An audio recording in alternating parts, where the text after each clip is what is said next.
Bonjour à toutes et à tous, j'espère que vous êtes en forme aujourd'hui, heureux d'être là sur cette chaîne Lily Oracle, cette chaîne YouTube.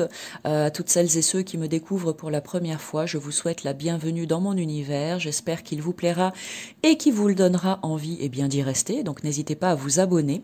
Aujourd'hui, j'ai envie de vous présenter un nouveau jeu, il s'agit d'un tarot, le Tarot of the Divine, donc c'est ça que nous allons aller explorer ensemble. Donc si je ne l'ai pas dit, moi c'est Lily Oracle, je suis thérapeute énergéticienne et cartomancienne. Donc comme je l'ai dit, bienvenue sur cette chaîne. N'hésite pas aussi à venir à ma rencontre sur Facebook ou Instagram.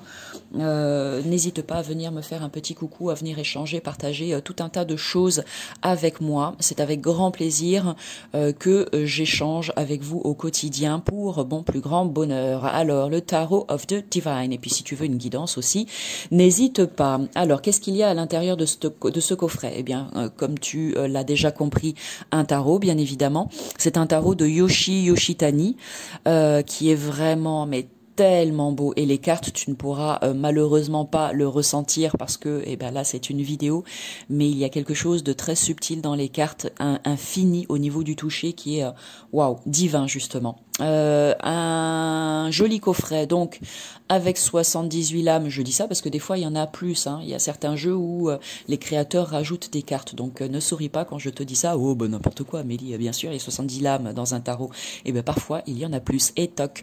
Allez, Tarot of the Divine, donc c'est un tarot qui est en anglais, je pense que tu l'auras compris rien qu'avec le titre. Est-ce qu'il existe en français? Je n'en sais rien, à toi d'aller regarder sur internet s'il a été traduit dans notre langue.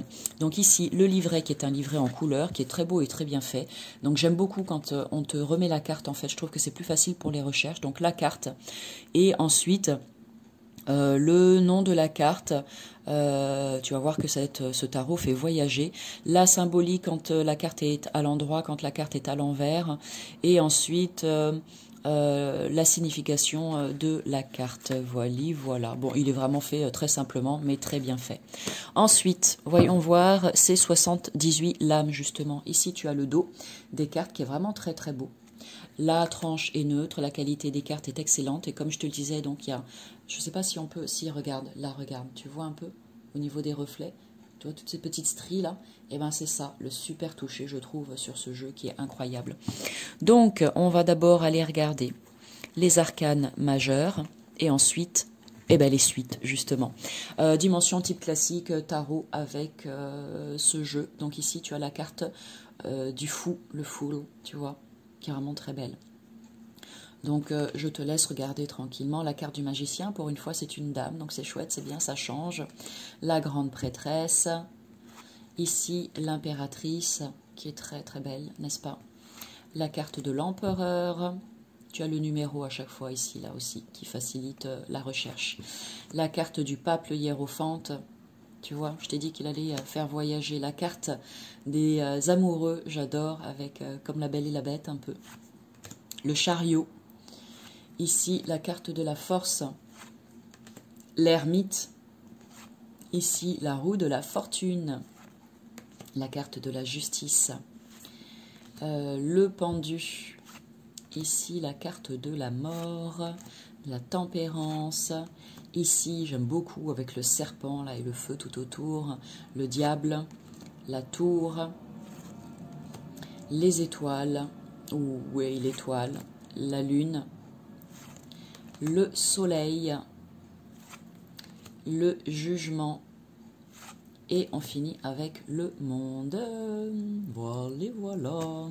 Très très beau pour ces 22 lames majeures. Allons voir les arcanes mineures avec d'abord la suite de coupe. Ici tu as l'as de coupe. Alors je vais faire défiler assez rapidement pendant que je continue de te parler, comme ça tu regardes tranquillement. Si tu as envie de faire arrêt sur image sur une carte en particulier qui t'a tapé à l'œil, et bien surtout n'hésite pas, fais-toi plaisir.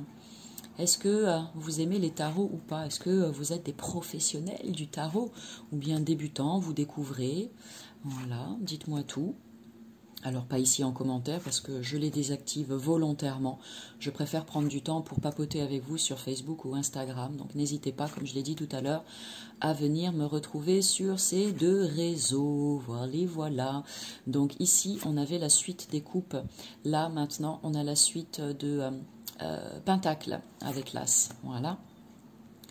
Donc que tu sois débutant ou bien... comment dire, expert dans l'utilisation du tarot, moi, je sais pas, j'ai envie de te dire que ce jeu, il est accessible à tout le monde. Après, pourquoi pas se dire aussi que tu peux l'utiliser un petit peu comme un oracle et te laisser inspirer par les différentes illustrations pour voir comment ça te parle. Et puis ensuite, d'approfondir tout ça avec toute la symbolique qui est dans le livret, hein, d'accord ? Comme je le dis toujours, avant tout, faites-vous plaisir, c'est important. Ici, l'As d'épée, il y a tellement de personnes qui s'empêchent en fait de découvrir le tarot sous prétexte que, alors là, tous les aficionados et les professionnels du tarot viendront me taper sur les doigts, mais j'en ai rien à faire. Sous prétexte que, oh là là, mais non, mais le tarot c'est hyper précis, il faut tout savoir par cœur, etc., etc. Il y a plein de personnes, en fait, ça vient leur couper les ailes, direct l'herbe sous les pieds là, alors qu'en fait... elles pourraient devenir des super experts en tarot si seulement elles se donnaient la possibilité de commencer tout simplement et de faire fi de tous les candidatons et de se dire bon bah moi j'y connais rien mais juste j'aime ça et j'ai envie et donc dans un premier temps je regarde un petit peu, je vois ce que ça me raconte comme histoire, chaque lame. Alors pour le coup je vous recommande plutôt de peut-être dans ce cas-là d'aller sur un type Rider-Waite plutôt qu'un tarot de Marseille où il y a pour les arcanes mineurs donc des scènes de vie où c'est peut-être un peu plus facile pour justement l'apprentissage. Ici, on va poursuivre et terminer avec la suite de bâton. Voilà, et puis allez-y tranquillement à votre rythme et juste faites-vous plaisir avant tout. Voilà, bon. Moi en tout cas c'est comme ça que je vois les choses, c'est comme ça que j'ai envie de vous les partager sur cette chaîne YouTube et s'il y a des personnes à qui ça ne convient pas, ben, c'est pas un problème, voilà, allez voir ailleurs. C'est aussi simple que ça, tout simplement, voilà. Ensuite 8 de bâton, regarde comme c'est beau, oh magnifique, 9 of Wands, regarde ça avec tous ces crânes là hein, embrasés. Celle-ci aussi est très belle, le 10 de bâton, très explicite je trouve, toutes ces jolies petites scènes de vie. Voilà, le cavalier, la reine et le roi de bâton. On finit avec ça pour les lames mineures. Voilà, présentation très rapide, 7 minutes c'est bien, c'est super. En même temps, on n'a pas besoin forcément que ce soit plus long. Donc voilà en tout cas pour la découverte de ce Tarot of the Divine. J'en suis sûre, certains d'entre vous derrière cet écran ont eu le coup de cœur aujourd'hui, je n'en doute pas.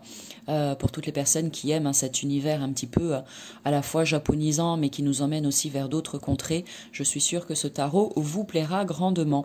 Voilà, sur ce, eh bien, je vous souhaite à toutes et à tous un bel apprentissage donc de la cartomancie ou une très belle découverte de toutes sortes de jeux, oracles, tarot, le normand, Béline et tutti quanti. Et puis moi j'espère vous retrouver bientôt sur cette chaîne YouTube. N'hésitez pas à enregistrer cette vidéo et à la liker, à la partager.